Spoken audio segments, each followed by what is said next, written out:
the support of the time to get it through. We looked all over the town for places where we could recognize the contributions of this great woman. And she didn't have a district, so there wasn't a part of town we could go to. Well, here's a park, or here's a library we have to name it. And I have to give credit to our staff, to Shelley Smith. Many of you remember Shelley. Shelley was the one who said to us in a meeting, what about the chamber?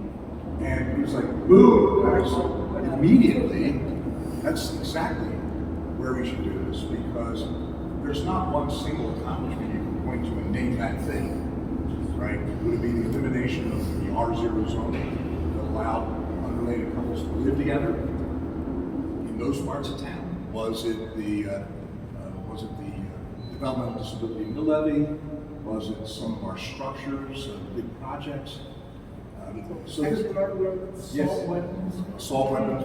You lived. I remember going home escorted. Anti-discrimination ordinance. So when Shelley said that, I said, "This is the perfect place." We have the car library for John Barr and Sandy Liker and their contributions, and it just seemed right to designate this room for Cathy. The longest serving council member by 2 weeks over Paul Hensel. Because remember, after the 91 debacle, after that runoff, Wellington had like 2 weeks to put administration together.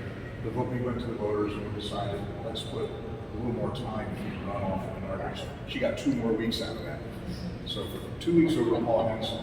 And because of term limits, no one else can ever equal that consecutive service. Councilwoman Ortega, who I've known since I moved to town, will equal that in disconnected terms. And I think for that reason, it's very wonderful that even though you will equal the length of service, that you are one of the primary supporters of doing so.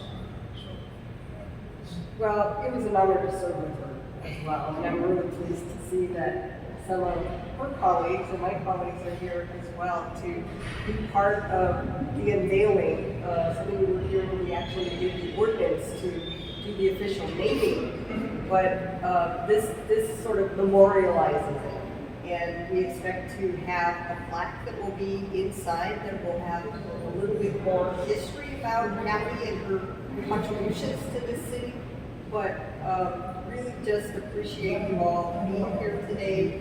And Rick, Cathy was a dear friend. I loved her dearly. She was an amazing mentor. And I mean, even after she left council, I would continually call her and get her opinion on many issues, and she was always very, very gracious to assist in helping answer questions and whatnot. So appreciate you being here and look forward to having you help us do the unveiling. Recently, Rick told us that they got rid of the landline finally, right? Yeah. Talk about when she was in office and even after. My fingers could do that hash. It's like an X, the last 4 numbers. I just still do that in my sleep. Just so folks know, Debbie mentioned we're going to recognize Cathy inside the chamber. I don't know, Council President Gilmore might want to say a few words about the fact that there are going to be some major renovations in this room to update it for this new age where we need a little more thought for security, for ADA access, which is a complete disaster nowadays. And so we are going through the final steps of getting to a design to redo the chamber. I learned one really cool thing through that I didn't know, and that was that this chamber, everything about our this room used to be arranged cathedral style. The dais was up against the south wall, and the audience sat in benches that went this way, and Megan found some photos of it from the 60s. It was last redone when we expanded the council to 13 members, and then they put us back up against the east wall, and we have the current arrangement. The designs we're looking at now, Council President, if you want to mention. I'm sure. That was in 1975. We don't know 75. Thank you. We don't know yet where we might recognize Cathy, but as part of the renovations. Yes. Thank you, Councilman Flynn, and thank you so much to Councilwoman Reynolds' family and spouse for being here. And we are excited to honor her, and as the redesign of council chambers, as you know, our audio sometimes is a little bit glitchy, and due to the age of the chambers, and so we want to do that rehab of the audio, the electrical, make sure that we allow for all the seating of constituents that we want to maintain, but then also the different items that Councilman Flynn laid out. And we talked about maybe having an alcove or something right as you walk into chambers with her photograph, with a little bit of history about her, that it is of the scale and the size and legacy that she really meant to City Council and to our entire city and her family. And so we want to continue to honor her in that way. And so this is just a little sneak preview of the different ways that we'll continue that honoring of her legacy. And so thank you for being here, and thank you, Councilman Flynn and Councilwoman Ortega, for really shepherding this and making sure that we were able to continue working on this together. Thank you. I want to recognize, before we move on to the little demonstration that we planned for, that we have former Councilwoman Stephanie Foote and Happy Haynes here. He didn't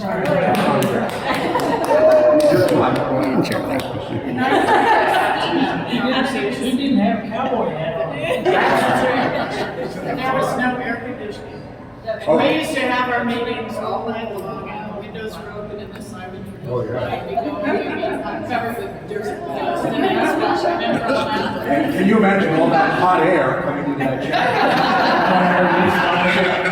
chair? So, Rick, you want to say a few words before He's you? correcting my history already. I'm sorry? He was correcting my history already. Don't get the numbers wrong. I had the numbers wrong. They went to 13 in 1971.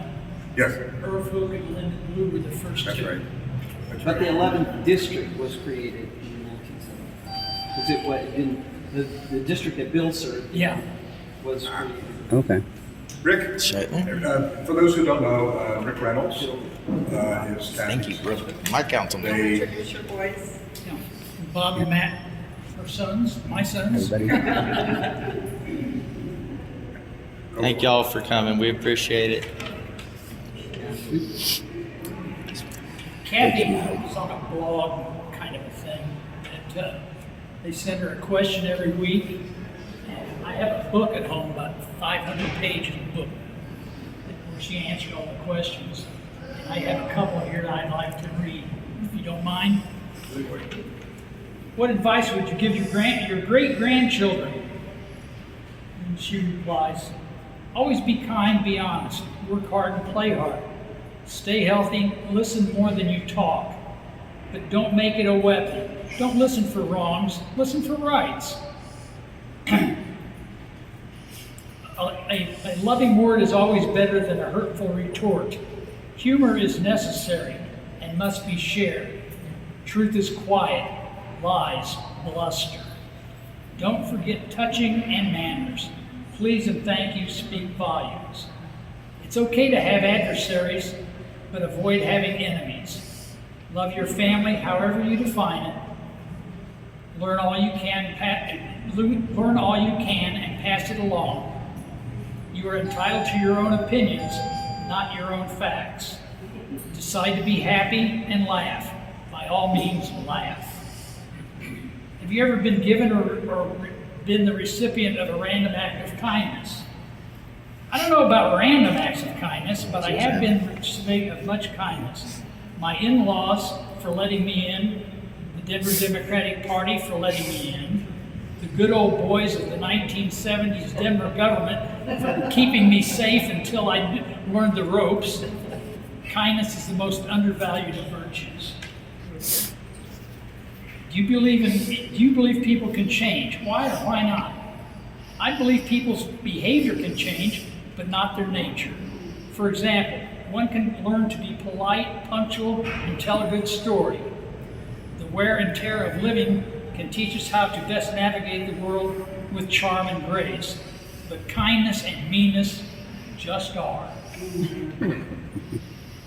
What do you consider your icons and why? My icons are people who rise to meet the challenges despite expectations an ugly duckling, emotionally neglected girl who became a world beater in human rights, a backwoods lawyer with a squeaky voice who led us through the Civil War, a woman who made the crisis of the Great Depression an opportunity to reform the American workplace and create family security. Eleanor Roosevelt, Abraham Lincoln, and Francis Perkins, examples, and my mother, Ruth Swofford Crawford, because she made sunshine. And finally, have you ever wished to be a celebrity? What would you like to be famous for? I've had about all I can of. I've had about all the celebrity I can handle, from time to time in one way or another. But what I'd like to be known for would be kindness, generosity, and good humor. I'll never know.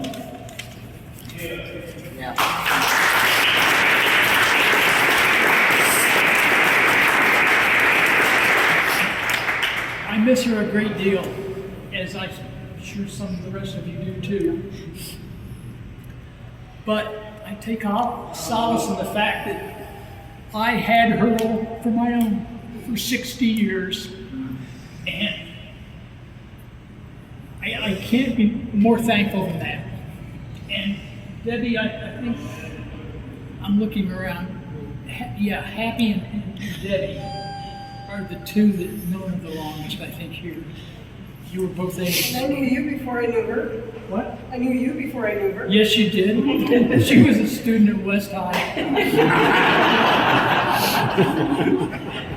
Thank you very much. Thank you. So, we're to be drinking honors. Yes. Oh, What we're gonna ask you to do is. You and the boys, actually. I couldn't. I didn't bring a knife in.